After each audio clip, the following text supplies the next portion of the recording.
Alright, before I go ahead and show you how to actually make a new test, I want to show you something else first because I know you're going to see it.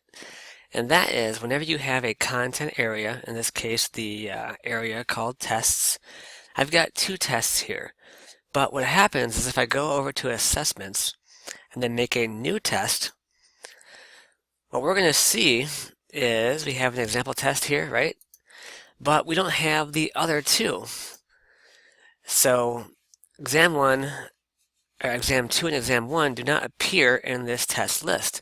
And so people will freak out thinking that that means that Blackboard has somehow lost the test that they've just spent hours making. And that's not actually the case. What this test window here is for is whenever you make a new test, as you're in the process of building it and doing all of its options, it's going to appear in this list until you actually deploy it to the content area. Once you put it there, the only way to get back to it and edit it is to go to that content area with the test you want to change, go to your test, and then move to the right and click on this little guy here, the little circle, and click on Edit. And this is where you can then go into your previously made test and add questions, change point values, so on and so forth. So do keep that in mind. Even though it looks like Blackboard can't keep track of your tests across multiple areas, there is a centralized location where all of your questions are stored. So you do have the option in the future of copying a question from any prior test into any new test. And I will show you how to do that. So, with that caveat in mind, let's go ahead and make a new test and see what all we can do. So, going back to the content area where I want to actually deploy a test, I'm going to go to the Assessments tab right here, and then click on Test. And again, if you have a test in progress, but it wasn't actually deployed yet, you're going to see it in here. Otherwise, it's going to be at the area where you deployed it. So we're going to go ahead and do a new test. So create new test, click on the create button here. And you're going to see the first option we have is a name. So we'll do example test 1. And now what is this test going to be about? And then what are the instructions? Now for the instructions, this is where you would type in the test time limit, if you allow backtracking or not, if you must finish the test in a single setting, etc. So any special instructions for the test will go in this space right here. And then to get to the area where we can start to configure questions, go ahead and click on the Submit button on the top or on the bottom here. Now we have our test area, and this is where we can add our questions via the Create Question menu. If you want to pull a question from somewhere else, we would use the Reuse Question area. Now, before we actually begin to build questions or go over to the far right and edit the question settings, I want to first go down here to the OK button and hit OK. And the reason for this is now we have our test here in this section. And to actually deploy it to our content area, you have to come over here and then click on the test you want to deploy, in this case, this guy right here, and then hit the Submit button. And what happens is now we have our test options window appears once again, but now we have additional options as well. And these additional options are very important because they're going to allow us to establish a time limit. We do want to show the test description to our users before they take it. We also want to show the instructions as well. And then you have the option of opening the test in a new window or making them use it in this current one. For us, we usually choose no, but again, personal preference. Now for test availability, if you want people to actually be able to find the test, this is where you go in to make the test available. You also have the option of making an announcement with a course link to the test if you click on yes right here. So that's kind of a cool feature that you get with the newer Blackboard environment. And just like assignments, we have the option to allow multiple attempts. If we enable it, we can either allow an unlimited number or we can specify how many attempts they get, say 2 or 3. And then for the score, You can choose the highest grade, the lowest grade, their first attempt, or the average of all attempts. So you do have a lot of flexibility with enabling students to succeed in your test. Now this checkbox here, force completion, this is really important because if this is checked, the user cannot leave the test. And if they do, the test will automatically submit whatever they've done, and whatever they haven't done is too bad. This can be problematic if their browser crashes or if their computer crashes. But it's also very common to have this enabled as well. So that way users can't go to a question, get stumped, and then come back to it later if they're looking online or trying to cheat. And you usually use this option in combination with the timer. What the timer does is you can specify a time limit, and then the auto submit button underneath that, again, once the timer expires, should they auto submit or will we allow them to continue the test even though they might not get full credit? That decision is up to you. And finally, what you would do is you'd make the link available, but we might not do an announcement. And the reason for that being, we can always make an announcement later with the course link. And this way we can make the link available now, but still have the test hidden using our adaptive release settings. So display after a certain date, maybe we'll go with the December 22nd at, why not, midnight. And then display until January 14th at 10:35, why not? And you have the option of choosing a password as well. So do you want people to have to enter a password to be able to access the test in the first place? And last but not least, actually not even last, you have the option of deploying either individual users or individual groups to the test. So who can take the test and who cannot. This is how you can specify that if you're not going to be deploying it to the entire class at once. Then we have our due date. So the due date is just like for the assignments. If you utilize this, anything submitted later will be marked as late. And you can actually take it a step further. So whoever finishes the test, if you check on this box right here, they can't actually begin taking the test once the due date is finished. And you have to be careful with this because, as we'll see later, actually right down here, I'll show you that. So keep this in mind. So keep in mind what will happen if we enable this checkbox where if a user is trying to do a test past the due date, if we make it so that they cannot actually begin the test.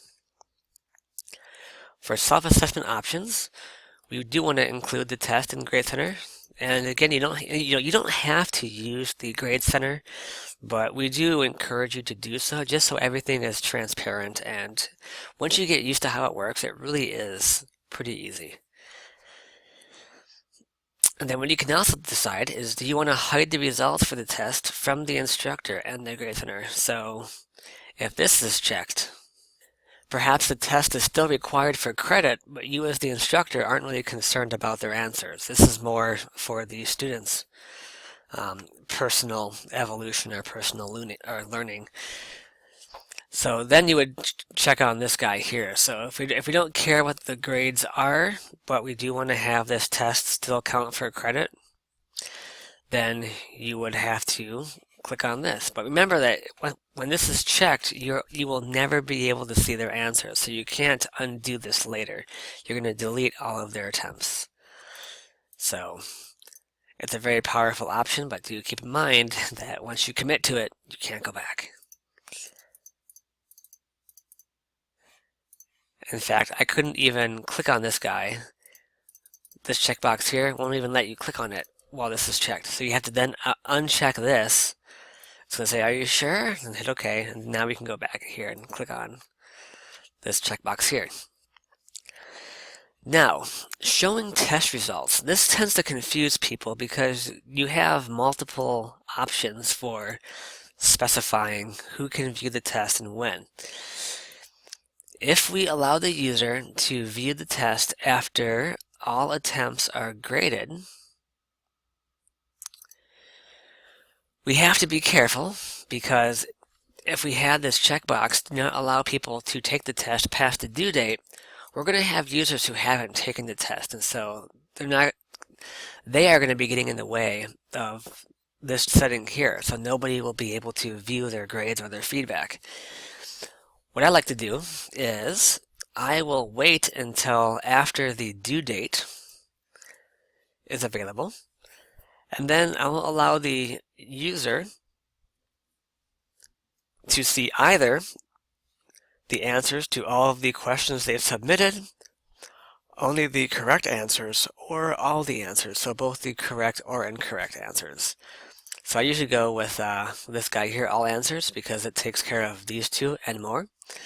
We also want to show them the feedback, and then I do want to show them what the incorrect questions are, so they can then go back and learn from that mistake for the final. So after the due date. So once the due date is passed, anybody who's taken the test can go back and view all their answers. But what happens if everybody submits the test early? Well, what you can do is this is where you can have a secondary aspect to your behaviors. So what I might do then is say, okay, after the due date or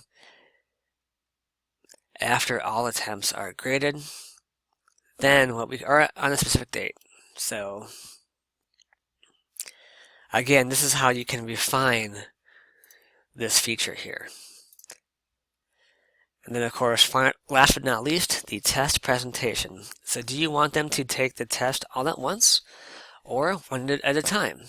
And with both of these choices, you have the option of prohibiting backtracking. What this means is once a user commits to a question, they can't go back to a prior question. And this obviously only works in one at a time mode, not all at once mode. Because if it's all at once, well, they're all there. So of course I can go back. But if you do choose to have a question one at a time, then you can prohibit backtracking if you choose to do so.